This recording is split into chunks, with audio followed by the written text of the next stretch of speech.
저는 72세에 평생 모은 돈으로 산 시골 땅이 갑자기 수백억 원의 가치가 된 할머니입니다. 하지만 그 사실을 가족들에게 숨기고 일부러 가난한 척하며 자식들의 진심을 시험해 봤죠. 그 결과 제가 발견한 것은 충격적이었습니다. 과연 누가 저를 정말 사랑했을까요? 영상 시청 전 구독과 좋아요 눌러주세요. 행복한 장여사를 찾아주신 고마운 분들께 기쁨과 행복이 가득하시길 바랍니다. 저는 김말순입니다. 올해 72이죠. 부산 골목 어귀에서 40년 넘게 작은 찻집을 운영해 왔습니다. 아침 6시면 일어나서 차를 우리고 밤 9시까지 손님들을 맞이했어요.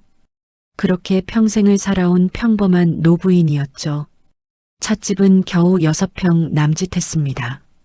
테이블 4개에 의자 16개가 전부였어요. 벽에는 제가 직접 써놓은 메뉴판이 걸려 있었고 창가에는 작은 화분들이 놓여 있었습니다. 별것 아닌 공간이었지만 이곳에서 두 아들을 키워냈어요. 장남 도윤이는 보험 설계사가 됐고 차남 진우는 고등학교 선생님이 됐습니다. 그때는 정말 뿌듯했어요. 힘들게 일해서 대학까지 보낸 보람이 있다고 생각했거든요. 남편이 살아계셨다면 얼마나 기뻐했을까 싶었습니다. 남편은 제가 47살 때 세상을 떠났어요. 갑작스러운 심장마비였습니다. 그때부터 혼자서 찻집을 꾸려나가야 했죠. 정말 막막했어요. 아이들은 아직 고등학생이었고 생활비는 벌어야 하고 말이에요. 하지만 포기할 수 없었습니다. 아이들을 제대로 키워야 한다는 일념으로 버텼어요. 새벽부터 밤까지 일했습니다. 손님이 없어도 문을 열고 있었고 한 분이라도 오시면 최선을 다해 대접했어요. 그러던 어느 날 남편이 젊을 때 함께 산 시골 땅 이야기를 듣게 됐습니다. 그때는 정말 헐값이었어요. 평당 몇만 원 하던 땅이었거든요. 언젠가는 오를 거야 라고 남편이 말했는데 저는 그냥 그런가 보다 했었습니다. 남편이 세상을 떠난 후에도 그 땅은 그냥 놔뒀어요. 관리할 여유도 없었고 팔 생각도 없었거든요. 그냥 남편이 남긴 유품 정도로 생각했습니다. 가끔 세금 고지서가 오면 내는 정도였어요. 작년 가을 갑자기 부동산 중개사에서 전화가 왔어요. 할머니, 혹시 어디 땅 갖고 계세요? 라고 물어보더라고요. 처음엔 사기 전화인 줄 알았습니다. 요즘 그런 전화가 많다고 들었거든요. 하지만 계속 여러 곳에서 연락이 왔어요. 그 땅 근처에 대형 쇼핑몰과 지하철역이 들어선다는 소식이 있습니다. 지금 시세로 보면 수백억은 좋게 될 것 같은데요. 처음엔 정말 믿을 수 없었습니다. 제가 평생 모은 돈이 얼마나 됩니까?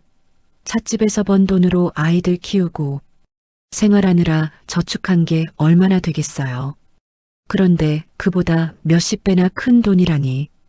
확인해 보니 정말이었어요. 여러 업체에서 연락이 오고 실제로 주변 땅들이 엄청난 가격에 거래되고 있었거든요. 어떤 땅은 평당 몇 천만 원에 팔렸다는 소식도 들었습니다. 그런데 이상하게도 기쁘지가 않았어요. 오히려 걱정이 앞섰습니다. 이 사실을 아이들에게 말해야 할까 고민됐거든요. 평소에도 돈 얘기만 나오면 분위기가 묘해졌는데 이런 큰돈 이야기를 하면 어떻게 될까 싶었어요. 특히 큰아들 도윤이가 걱정됐습니다. 요즘 들어 자꾸 제 재정 상태를 물어보고 찻집 정리하라는 말을 자주 했거든요.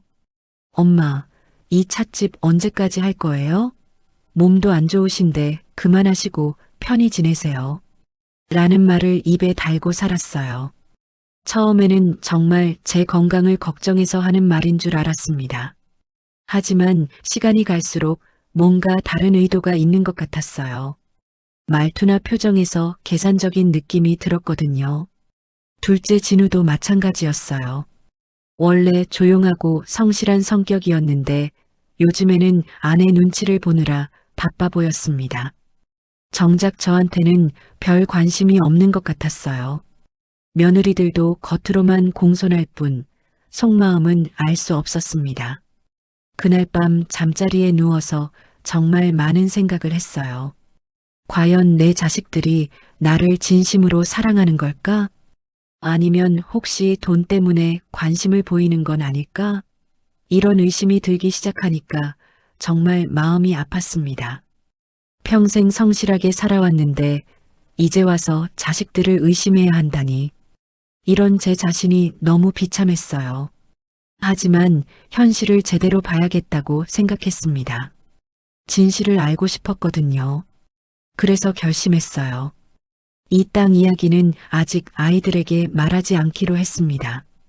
대신 좀 더 지켜보기로 했어요. 정말로 저를 걱정해서 하는 말인지 아니면 다른 목적이 있는지 말이에요. 며칠 후 큰아들 도윤이가 찻집에 들어섰습니다. 정장을 말끔히 차려입고 명품 가방을 들고 있더라고요. 겉보기엔 정말 성공한 사업가 같았어요. 하지만 제 눈에는 뭔가 달라 보였습니다. 엄마, 안녕하세요. 도윤이가 인사했어요. 하지만 표정이 어둡고 피곤해 보였습니다. 평소보다 얼굴도 많이 야위었고요. 왜 그렇게 안색이 안 좋니? 무슨 일이라도 있니? 제가 걱정스럽게 물었습니다. 아, 별일 아니에요. 그냥 요즘 일이 좀 바빠서요. 그보다 엄마는 어떠세요? 요즘 장사는 잘 되시나요? 항상 이런 식이었어요. 제 질문에는 대답하지 않고 화제를 돌려버렸습니다. 그리고 결국에는 돈 얘기로 넘어가곤 했어요. 도윤이는 찻집 안을 천천히 둘러보더니 한숨을 깊게 쉬었습니다. 엄마, 정말로 이 찻집 언제까지 하실 건가요? 요즘 보니까 손님도 예전만 못하고 수익도 별로 안 나는 것 같은데요. 맞는 말이었어요. 요즘 찻집 장사가 예전 같지 않았거든요. 젊은 사람들은 모두 세련된 카페를 선호했고 전통 찻집을 찾는 사람은 점점 줄어들고 있었습니다. 단골 어르신들도 하나둘 세상을 떠나시거나 몸이 불편해져서 나오지 못하시는 분들이 많아졌어요. 그래도 할만해. 하루하루 살아갈 정도는 돼. 제가 대답했습니다. 에이, 무슨 소리예요. 엄마 나이에 이렇게 힘든 일 하시면 안 되죠. 아침 일찍부터 밤늦게까지 몸이 망가져요. 도윤이의 말에는 분명 일리가 있었습니다. 실제로 제 몸도 예전 같지 않았거든요. 무릎도 아프고 허리도 자주 결렸습니다. 하지만 뭔가 다른 의도가 숨어 있는 것 같아서 마음이 편하지 않았어요. 그럼 내가 뭘 하고 살라는 거냐? 집에서 편히 쉬시면 되죠. 아니면 요즘 좋은 요양원들도 많아요. 제가 알아봤는데 시설도 좋고 프로그램도 다양하더라고요. 요양원? 제가 깜짝 놀랐습니다. 내가 아직 정정한데 무슨 요양원 얘기를 해? 아니에요. 그런 뜻이 아니라요. 도윤이가 당황한 듯 손사래를 쳤어요. 요즘은 실버타운이라고 해서 아주 좋은 곳들이 많아요. 편의시설도 훌륭하고 또래분들과 함께 지내실 수도 있고요. 하지만 제 귀에는 완전히 다르게 들렸어요. 결국 이 찻집을 정리하고 나가라는 얘기였거든요. 그럼 이 자리는 어떻게 되는 걸까요? 아마 도윤이가 관리하겠다고 나서겠죠. 도윤아, 너 요즘 일은 정말 잘 되니? 갑자기 직접적으로 물어봤더니 도윤이의 얼굴 표정이 굳어졌어요. 눈빛이 흔들리더라고요. 뭘 그런 걸 물어보세요? 잘 되죠, 당연히. 하지만 목소리에 확신이 없었어요. 저도 오랫동안 장사를 해봤거든요. 거짓말하는 사람의 표정이나 말투는 금방 알아볼 수 있었습니다. 혹시 무슨 어려운 일이라도 있는 거니? 없어요. 왜 자꾸 그런 걸 물어보세요? 도윤이가 짜증스럽게 대답했어요. 오히려 엄마가 더 걱정이에요. 이렇게 혼자서 힘든 일 하시면서 언제까지 버티실 건가요? 결국 화제를 자기 쪽으로 돌려버렸네요. 더 이상 캐묻기 어려운 분위기가 됐습니다. 하지만 저는 확신했어요. 도윤이에게 분명히 뭔가 문제가 있다는 걸 말이에요. 엄마, 정말 심각하게 한번 생각해 보세요. 노후 준비가 전혀 안 돼 있잖아요. 이 찻집 수입으로 얼마나 오래 버티실 수 있겠어요? 지금이라도 정리하고 안전한 곳에 투자를 해야죠. 안전한 투자. 결국 제 돈을 자기가 관리하겠다는 뜻이었습니다. 그 순간 정말 가슴이 아팠어요. 내 아들이 이런 마음을 가지고 있다니. 너 혹시 돈이 급하니? 왜 그런 말씀을 하세요? 도윤이가 발끈했어요. 저는 엄마가 걱정돼서 하는 말이에요. 이 나이에 이런 고생하시는 게 안쓰러워서요. 하지만 눈빛만큼은 숨길 수 없었어요. 분명히 급한 사정이 있는 것 같았습니다. 그날 도윤이가 돌아간 후 혼자 앉아서 많은 생각을 했어요. 내 큰아들이 정말 나를 걱정해서 하는 말일까?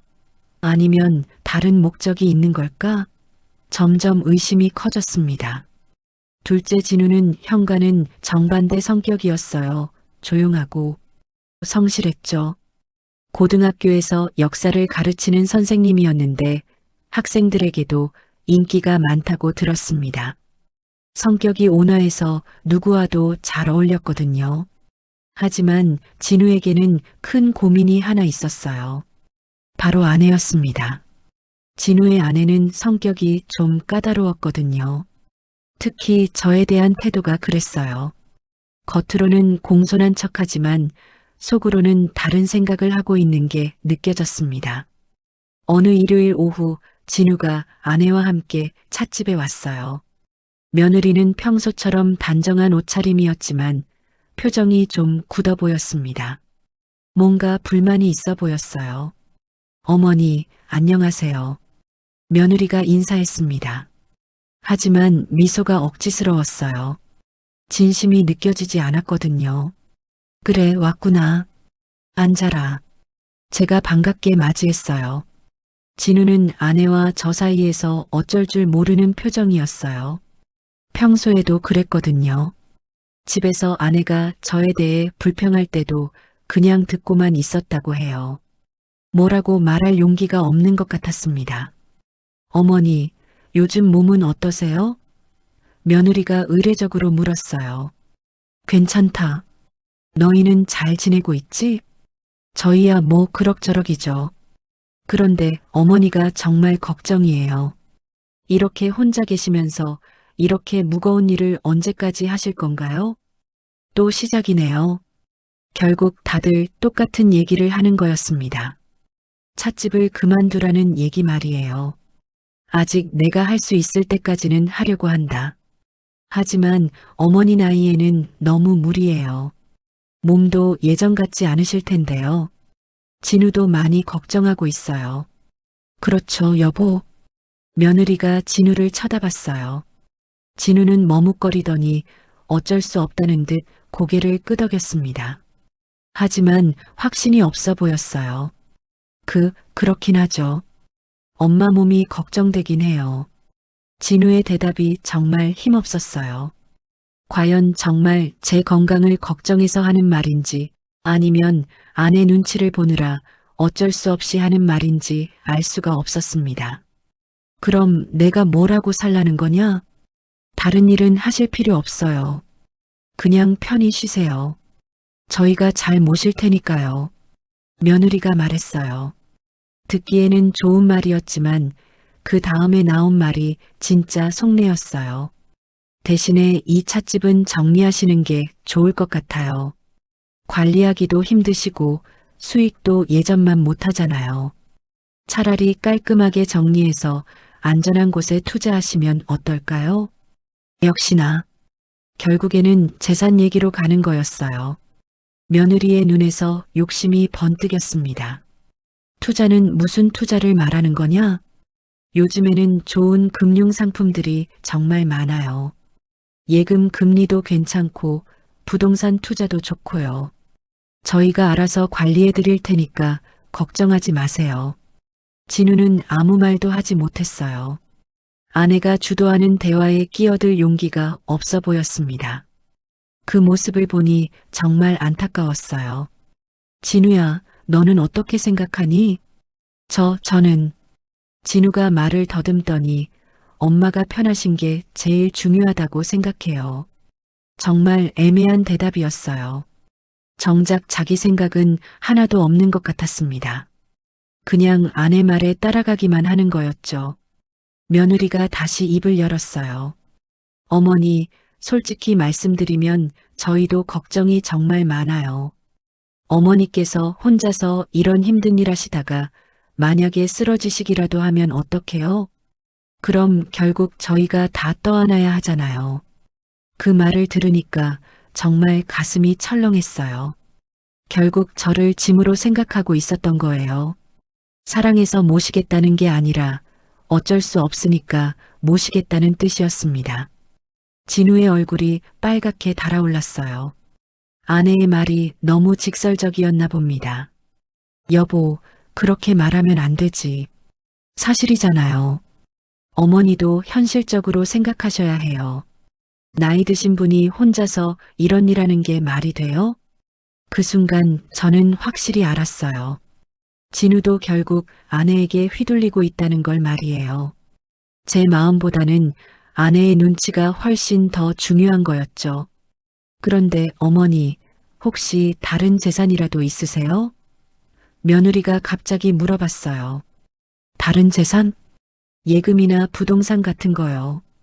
이 찻집만으로는 노후 생활이 어려우실 것 같아서요. 정말 뻔뻔한 질문이었어요. 대놓고 제 재산을 캐묻는 거였거든요. 별로 있는 게 없다. 이 찻집이 전부야. 그럼 정말 걱정이네요. 어쩌죠, 여보? 며느리가 진우를 보며 걱정스러운 척했어요. 하지만 그 걱정은 저를 위한 게 아니었어요. 자기들이 부담해야 할 것 때문에 걱정하는 거였죠. 그날 진우 부부가 돌아간 후 정말 화가 났어요. 며느리의 태도도 그렇고 아무 말 못하고 있는 진우도 답답했습니다. 내 둘째 아들이 저렇게 아내 눈치만 보고 살다니. 그날 밤 늦게 친구 최봉자가 찻집에 왔어요. 봉자는 저와 동갑내기로 40년 넘게 절친하게 지낸 사이였습니다. 이 동네에서 함께 나고 자란 중마고우였죠. 말순아, 왜 그렇게 얼굴이 어두워? 무슨 일 있어? 봉자가 걱정스럽게 물었어요. 저는 그동안 쌓여있던 속마음을 다 털어놓았습니다. 아이들이 저를 대하는 태도, 며느리들의 노골적인 욕심, 그리고 제가 혼자만 알고 있는 땅 이야기까지 모든 걸 말했어요. 세상에 그 땅이 그렇게 비싸졌다고?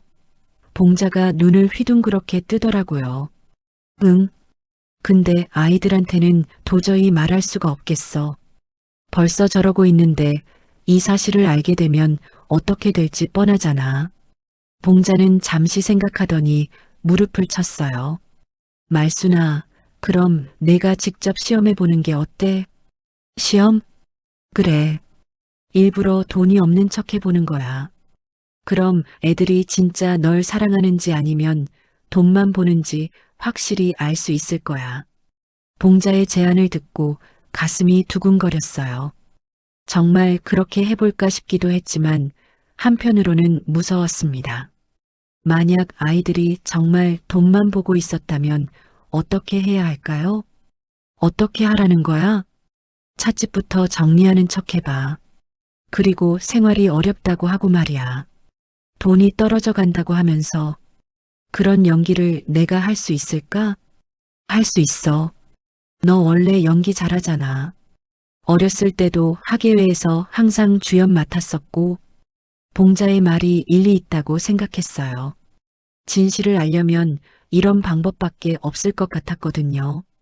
그런데 만약 정말 애들이 날 버린다면? 그럼 그게 진실이지. 차라리 미리 아는 게 낫잖아.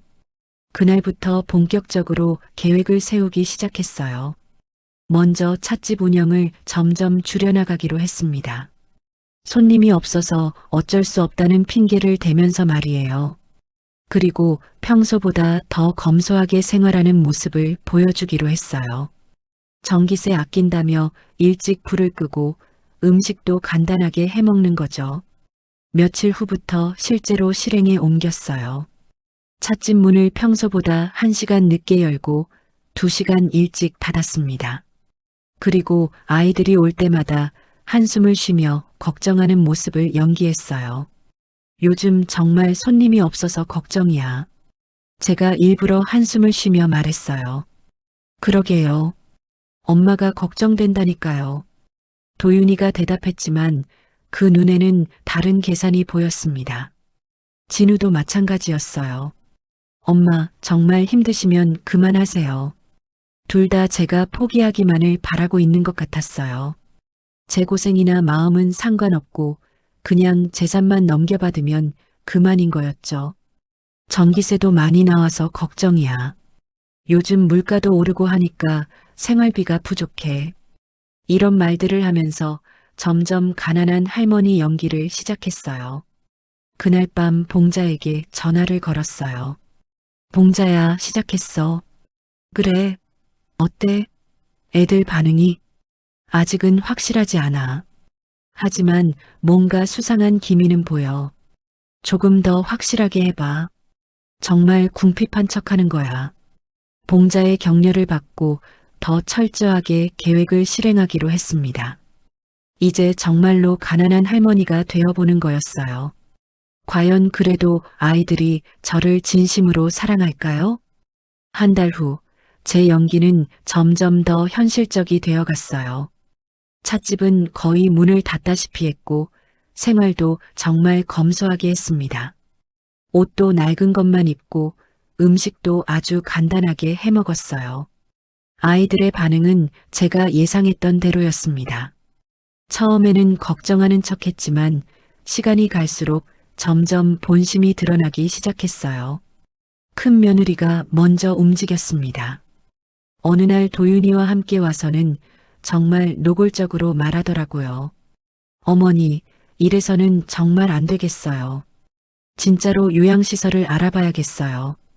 왜 갑자기 그런 소리를 하는 거니? 봐요, 어머니. 지금 상황이 어떤지 아세요? 찻집은 거의 망해가고 있고 생활비도 부족하고 이러다가 정말 큰일 나면 어떡해요?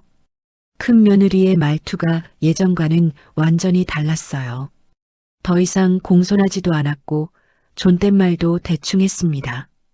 병이라도 나시면 병원비도 많이 들 텐데 그럼 그것까지 우리가 다 떠안아야 하잖아요. 미리미리 준비하는 게 서로한테 좋을 것 같은데요.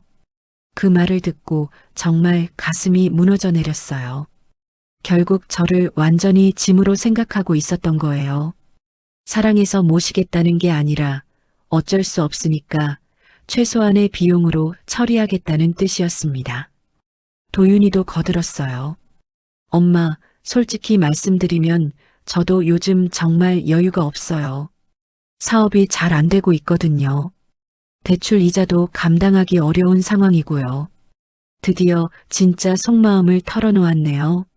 자기도 어렵다는 거였어요. 그럼 나는 어떻게 하라는 거냐? 일단 이 집부터 정리하세요. 찻집 팔면 얼마 정도는 나올 거잖아요. 그걸로 요양시설 들어가시고 나머지 돈은 저희가 관리해 드릴게요. 결국 이거였네요.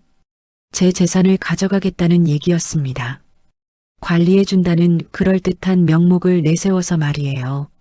관리는 무슨 관리냐? 내 돈인데. 어머니 혼자서는 힘드시잖아요. 요즘 사기도 많고 투자할 곳도 찾아야 하고 저희가 대신 해드린다는 거예요. 며칠 후에는 진우와 작은 며느리가 왔어요. 이번에는 더 직접적이고 노골적이었습니다. 어머니, 저희가 자세히 계산해 봤는데요.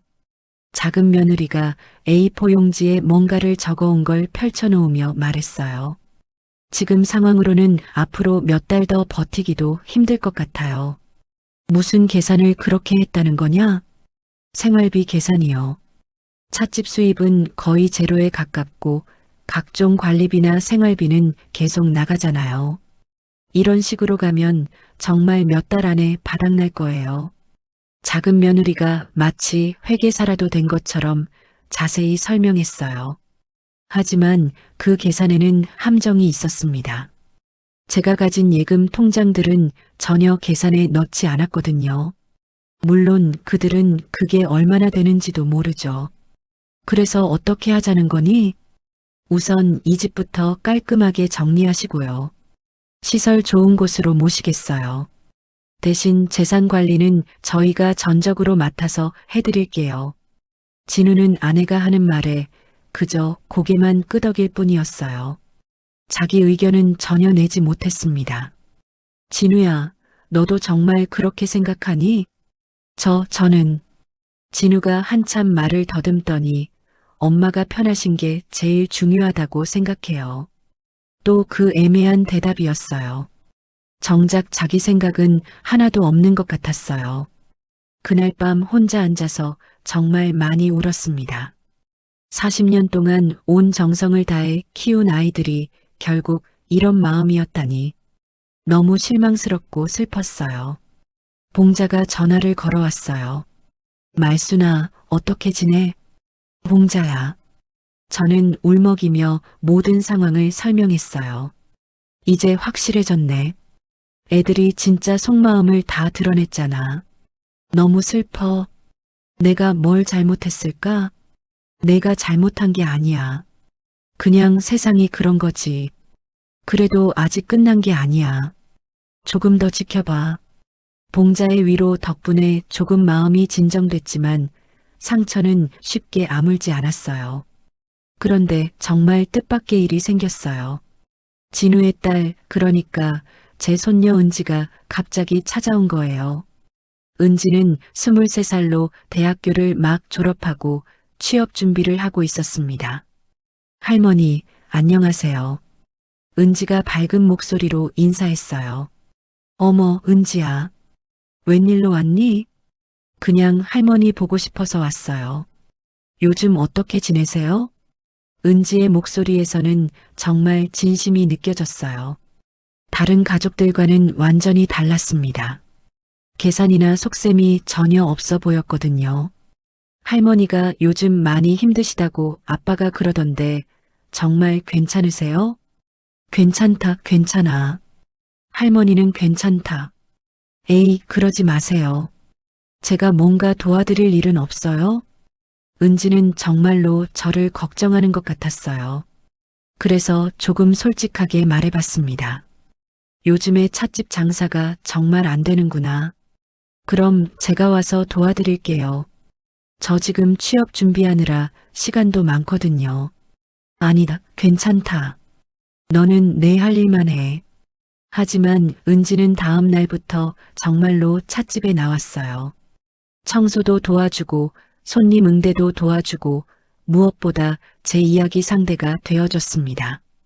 할머니, 혹시 생활비 부족하시면 제가 알바비로라도 도와드릴게요.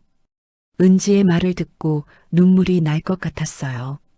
23살밖에 안 된 손녀가 할머니 생활비를 걱정해주다니. 반면에 제 아들들은 어땠나요? 아니다, 은지야. 할머니가 어떻게 그럴 수 있니? 왜요? 가족끼리 서로 도우면서 사는 거 아니에요? 가족끼리 서로 도우면서 산다. 은지의 이 말이 가슴 깊숙이 박혔어요. 정말 그래야 하는 건데 제 아들들은 오히려 저한테서 뭔가를 가져가려고만 했거든요. 며칠 후에는 봉자도 찻집에 왔어요. 은지가 열심히 일하는 모습을 보더니 정말 흐뭇해했습니다.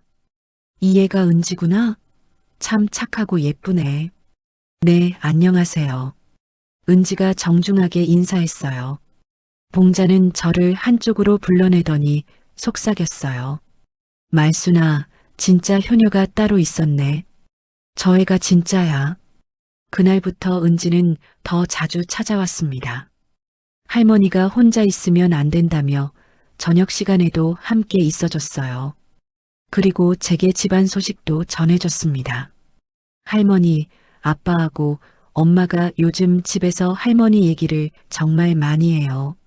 무슨 얘기를 하는데? 요양원 얘기요. 할머니 혼자 계시면 위험하다고, 빨리 좋은 곳을 알아봐야 한다고. 은지의 표정이 어두워졌어요. 저는 반대한다고 했어요. 할머니가 가기 싫으시면 절대 안 가셔도 된다고요. 그랬구나. 근데 아빠가 요즘 뭔가 고민이 정말 많으신 것 같아요. 엄마 눈치도 엄청 보시고요. 진우의 속마음을 은지도 다 알고 있었네요. 아빠가 할머니를 진심으로 걱정하지만 아내 때문에 어쩔 수 없다는 걸 말이에요. 할머니, 절대 가기 싫으시면 안 가셔도 돼요. 제가 계속 도와드릴게요. 취업하면 용돈도 드릴 수 있고요. 은지의 말에 정말 눈물이 날 것 같았어요. 이런 진심을 언제 마지막으로 받아봤나 싶었거든요. 그리고 봉자도 변함없이 저를 도와줬어요. 찻집에 손님이 없으면 함께 앉아서 수다를 떨어주고 장을 볼 때도 동행해줬습니다. 말순아, 너 혼자 있으면 절대 안 돼. 내가 매일 올게. 고마워, 봉자야. 정말 고마워. 뭘 고마워해. 우리가 뭔 사이야. 40년 넘는 우정이 바로 이런 거였습니다. 아무런 계산 없이 그냥 걱정해주고 도와주는 것. 반면에 혈육인 아들들은 어땠나요? 어느 날 은지가 심각한 표정으로 말했어요. 할머니, 큰아버지가 어제 우리 집에 왔었어요. 도윤이가? 네. 아빠랑 할머니 일로 얘기하던데 목소리가 좀 컸어요. 무슨 얘기를 했는데?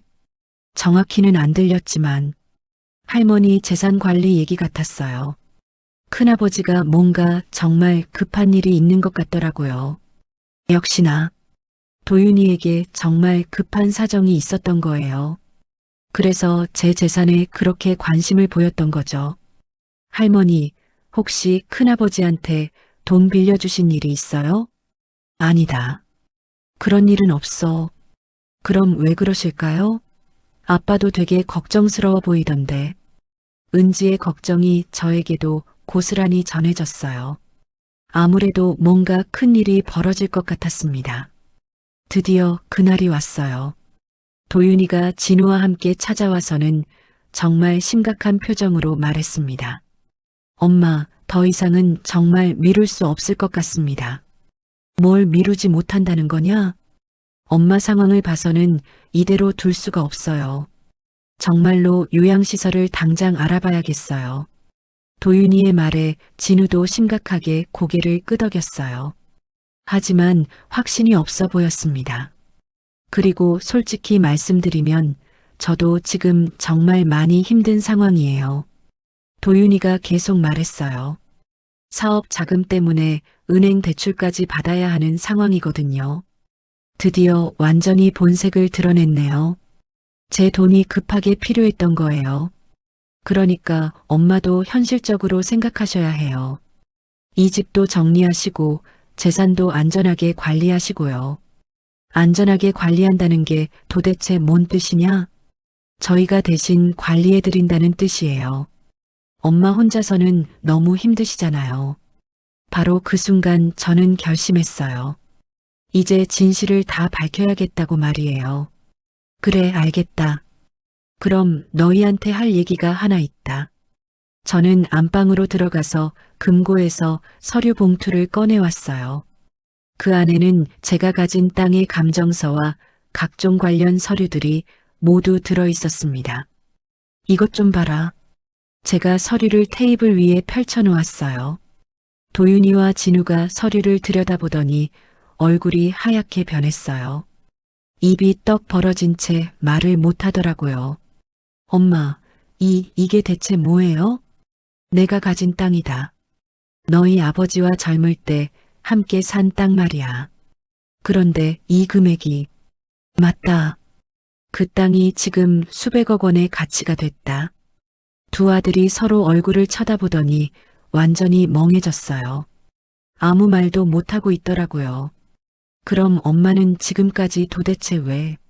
너희들의 진심을 보고 싶었다. 저는 단호하게 말했어요. 과연 너희가 나를 정말 사랑해서 걱정하는 건지 아니면 돈 때문에 관심을 보이는 건지 확실히 알고 싶었거든. 도윤이의 얼굴이 빨갛게 달아올랐어요. 엄마, 그게 무슨 말씀이세요? 저희가 언제? 무슨 말인지 너희가 제일 잘 알잖니. 지금까지 너희가 한 모든 얘기를 다 들었다. 진우도 완전히 당황했어요. 엄마, 저희는 정말 엄마를 걱정해서. 걱정? 저는 냉소적으로 웃었어요. 요양원에 보내려고 했던 게 걱정이었니? 재산 관리해준다고 한 게 걱정이었니? 두 아들은 아무 말도 못했어요. 자신들의 행동이 얼마나 추악했는지 이제야 깨달은 것 같았어요. 특히 너, 도윤아. 사업 자금이 급했구나. 도윤이가 고개를 숙였습니다. 죄송해요, 엄마. 정말 죄송해요. 미안하다고 해서 다 해결되는 거니? 너희는 나를 사랑한 게 아니라 내 돈을 사랑했던 거야. 그때 며느리들도 급하게 들어왔어요. 뭔가 심상치 않은 분위기를 감지했나 봅니다. 어머니, 무슨 일이세요? 저는 며느리들에게도 서류를 보여줬어요. 그들의 반응도 똑같았습니다. 처음엔 놀라다가 이내 탐욕스러운 눈빛으로 변하더라고요. 어머니, 그럼 지금까지 왜 그러셨어요? 이런 큰 재산이 있으시면서 너희들 본심을 똑똑히 보고 싶어서 그랬다. 큰 며느리가 급하게 변명했어요. 어머니, 저희가 완전히 오해하신 것 같은데요. 저희는 정말 어머니를 걱정해서. 오해? 제가 비웃었어요. 너희가 나를 짐이라고 한 말도 오해냐? 며느리들의 얼굴이 굳어졌어요. 자신들이 한 말들이 다 들켰다는 걸 깨달았을 거예요. 그리고 너희들이 내 재산을 관리해 주겠다고 한 것도 결국 가져가려는 속셈이었던 거 아니냐? 아무도 대답하지 못했어요. 모든 게 다 드러났으니까요. 그날 밤 온 가족이 모여서 회의 같은 걸 했어요. 아들들과 며느리들이 모두 와서 사과했습니다. 엄마, 정말 죄송해요. 저희가 완전히 잘못 생각했어요. 앞으로는 진짜 잘할게요. 엄마를 진심으로 모실게요. 하지만 저는 더 이상 그 말들을 믿을 수 없었어요. 진실을 알고 난 다음에야 태도를 바꾸는 게 무슨 의미가 있겠습니까? 됐다. 이미 다 늦었어. 엄마, 제발 한 번만 기회를 주세요. 도윤이가 정말 간절하게 매달렸어요. 하지만 저는 이미 마음을 굳혔습니다. 며칠 후 변호사를 불러서 유언장을 새로 작성했어요. 제 재산의 대부분은 사회에 환원하기로 했습니다. 고아원, 양로원, 그리고 어려운 사람들을 돕는 여러 재단에 기부하기로 한 거죠. 그리고 작은 몫만 진짜 저를 사랑해준 사람들에게 남겨두었어요. 손녀 은지와 친구 봉자에게 말이에요. 은지가 그 사실을 알고 정말 깜짝 놀랐어요. 할머니, 저한테 왜 이렇게까지? 너는 받을 자격이 충분히 있어. 할머니를 진심으로 사랑해줬으니까. 그래도 너무 많은 것 같은데요. 괜찮다. 너는 분명히 그 돈을 올바르게 쓸 줄 아는 착한 아이야. 봉자에게도 같은 얘기를 했어요. 봉자야, 너도 좀 받아라. 아이고, 나는 뭐하러 받아? 이미 충분히 오래 살았는데. 그래도 받아. 40년 넘게 내 곁을 지켜줬잖아. 아들들이 이 사실을 알고 다시 찾아왔어요. 하지만 이미 늦었습니다.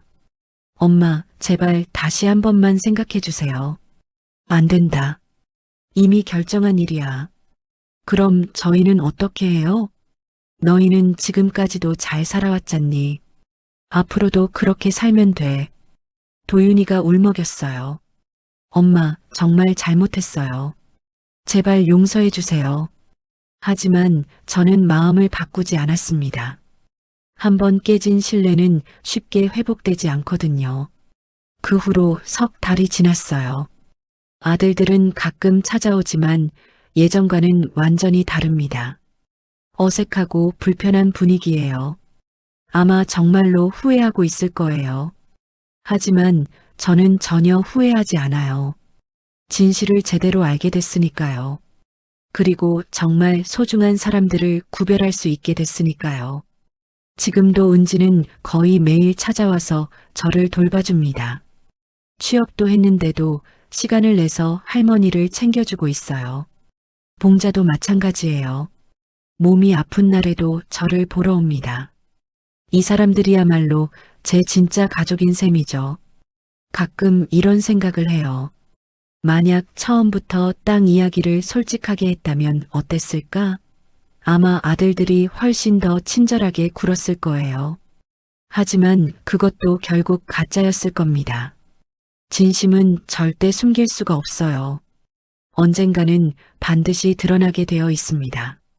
저는 그걸 미리 알게 되어서 오히려 다행이라고 생각해요. 이제 남은 시간 동안은 정말 저를 사랑하는 사람들과만 함께 살려고 합니다. 그게 제가 내린 마지막 선택이에요. 돈보다 훨씬 소중한 건 진심이거든요.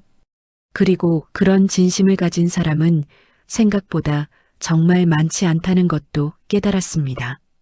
하지만 그 몇 안 되는 소중한 사람들과 함께라면 남은 인생도 충분히 행복할 수 있을 것 같아요. 결국 가장 중요한 건 얼마나 많은 사람이 나를 사랑하느냐가 아니라 진짜로 나를 사랑하는 사람이 곁에 있느냐 하는 거니까요. 요즘 찻집은 다시 문을 열었어요. 은지가 도와주니까 예전보다 훨씬 수월해졌거든요. 손님들도 조금씩 늘어나고 있어요. 뭔가 새로운 시작 같은 기분입니다. 72년을 살면서 가장 중요한 걸 깨달았어요. 사람의 진심만큼 귀한 건 이 세상에 없다는 것. 그리고 그런 진심을 알아보는 것도 정말 중요하다는 걸 말이에요.